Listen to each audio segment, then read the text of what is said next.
மக்கத்தில் எம்ஜிஆர் சாங்கில் கேட்குற மாதிரி என்ன வளம் இல்லை இந்த திருநாட்டில் ஏன் கையை ஏந்த வேண்டும் வெளிநாட்டில்ங்கிற மாதிரி நம்ம ஊரில் இல்லாத டேலண்ட் எங்கேயுமே கிடையாது.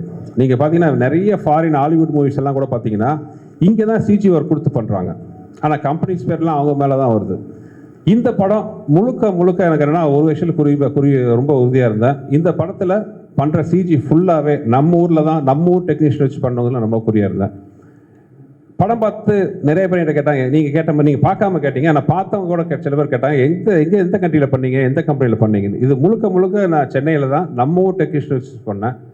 அவ்வளோ பிரமாதமாக இருக்கும். இந்த கிளைமாக்ஸ்லாம் சில போர்ஷன்ஸ்லாம் பார்த்தீங்கன்னா நீங்கள் இந்த படத்தோட முக்கியமான சக்ஸஸ்ஃபுல்லான விஷயம் நாங்கள் சிஜியில் பார்த்த விஷயம் என்னென்னா, நிறைய இடத்துல உங்களுக்கு எது சிஜி எது ரியல்னு ஃபீல் பண்ண முடியாத அளவுக்கு ஒர்க் இருக்கும்.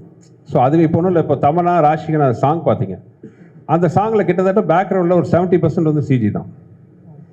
ஸோ அதுதான் இதில் படத்தில் பெரிய ப்ளஸ் பாயிண்ட். மறுபடியும் அதே தான் நான் சொல்கிறேன், என்ன வளம் இல்லை இந்த திருநாட்டில் மாதிரி நம்ம ஊரில் இருக்கிற மாதிரி டேலண்ட் எங்கேயுமே கிடையாது. ஸோ நம்ம ஊர் டேலண்ட்டை வச்சே we can give such a wonderful result. Sundar sir, thank you sir. Yogi Babu sir இன்னைக்கு பாலிவுட்லேருந்து ஹாலிவுட் வரைக்கும் பிஸியான ஆர்டிஸ்ட். அவரை வச்சு எப்படி ஷூட் பண்ணீங்க? எத்தனை நாள் கால் ஷீட்டு? அவர் எப்படி பர்ஃபார்மன்ஸ் படத்தில் அவரோடது?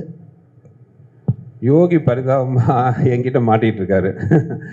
யோகியை பொறுத்தவரை என்ன, யோகிட்ட நான் டேட் கேட்க மாட்டேன், சொல்லுவேன். யோகி அடுத்த மாதம் 12ஆம் தேதியிலேருந்து ஒரு 18ஆம் தேதி வரைக்கும் வந்துடுங்க யோகி அப்படின்னா, அவர் ஏதோ போன ஜென்மத்தில் என்ன கடன் பட்டாரா என்னன்னு தெரியல. எந்த ஷூட்டிங்காக இருந்தாலும் கஷ்டப்பட்டு அட்ஜஸ்ட் பண்ணிட்டு வந்துடுவார். இப்போ கூட அடுத்த ஒரு படம் பண்ண போகிறோம். இப்போ தான் இங்கே தான் பேசிகிட்டு இருந்தேன், யோகி எத்தனாம் தேதி ஆரம்பிக்கிறோம் அப்படின்ட்டு.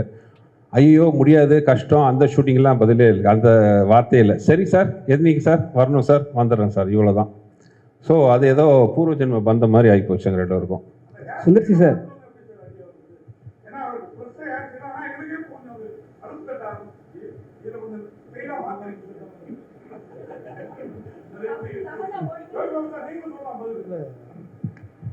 இதை நீங்கள் கேட்ட கேள்வி திரும்ப கேளுங்க. கேப் கேட்டுங்க, அதுதான் மேட்ரு. விடுங்க, இதுதான் பதில், அவ்வளோதான், விடுங்க. சுந்தர்சி சார், நீங்கள் அரண்மனை இங்கே ஸ்டேட் அரண்மனை 4 எப்பவுமே அரண்மனைனாவே 2 ஹீரோயின் கூட கண்டிப்பாக குஷ்பு மேடம் இருப்பாங்க. ஏன் கம்பல்சரி அவங்க வராங்களா, இல்லை நீங்கள் எடுத்துக்கிறீங்களா, இல்லை இங்கே வந்து தான் ஆகணுன்றாங்களா, சண்டை போடுறாங்களா? அது ஒரு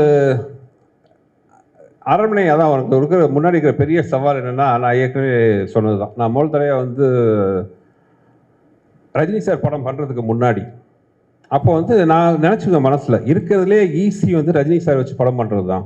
ஏன்னா ஒரு 4 ஃபைட் வேணும், கமர்ஷியல் விஷயம்லாம் வேணும், படம் பண்ணிடலாம் அப்படின்னு யோசிச்சுட்டு இருப்பேன். பட் ரஜினி சார் படம் கமிட் பண்ணி நான் பண்ணும்போது தான் தெரிஞ்சுது அது எவ்வளோ கஷ்டம்னு. ஏன்னா ரஜினி சார் வச்சுட்டு அவர் ஃபார்முலா தாண்டி வெளியில் வர முடியாது. ஆனால் அதே மாதிரி பண்ணாமல் இன்னும் கொஞ்சம் பெருசாக பிரம்மாண்டமாக அவர் பண்ண மாதிரி பண்ணணும், ஆனால் வேறு மாதிரி பண்ணணும். இது ஒரு பெரிய சவால், ரொம்ப கஷ்டப்பட்டோம். அதே தான் அரண்மனை சீரீஸும். அரண்மனை சீரீஸில் பார்த்தீங்கன்னா மக்கள் எதிர்பார்க்குற விஷயம்லாம் நிறைய இருக்குது, அதெல்லாம் இருக்கணும். ஆனால் அவங்க எதிர்பார்க்கறதுக்கு மேலே இருக்கணும், ஒரு மாதிரி இருக்கணும், ஆனால் ஒரே மாதிரி இருக்கக்கூடாது. அந்த ஒரு மாதிரி இருக்கிற விஷயத்தில் முக்கியமான விஷயம் என் ஒய்ஃபும் கூட ஒரு சென்டிமெண்ட்டாக இன்னொன்று அவங்க என்னோட படத்தில் கெஸ்ட் ரோல் நடித்த படம், என் படம் ஹீரோ நடித்த படமாகட்டும், கெஸ்ட் ரோல் நடித்த படம் எல்லாமே நல்லா வெற்றி பெற்றிருக்கு. ஸோ அதுவும் ஒரு வீட்டில் சொல்லி பயமுறுத்துவாங்க. ஸோ இதெல்லாம் ஒரு முக்கியமான காரணம். Miss Tamanna, what made you choose this role, Tamanna? Here. What made you choose this role, this script?